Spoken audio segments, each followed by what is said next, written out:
In this video, we are going to see how we can make the Brave browser as the default browser in Windows 10 or Windows 11 computer. So without further ado, let's get started with this video. So what you have to do is just go to the hamburger icon to the right on the three lines. Just click on that and click on the settings right at the bottom. And here under the settings in the get started section, it says default browser. Make Brave the default browser. So make default option is available. That means it is not the default browser yet. So just click on this. And here on the top, it says make Brave browser your default browser. Click on set default. And as you can see, the Chrome default links are changed to Brave now.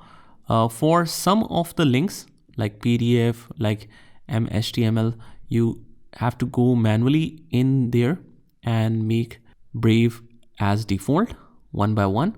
So some of the links will not be automatically changed, but for others, you can make the default just like that. But that's how you do it. I hope you found this video helpful. And if you did, hit the like button and subscribe to our channel, and I will see you in the next one.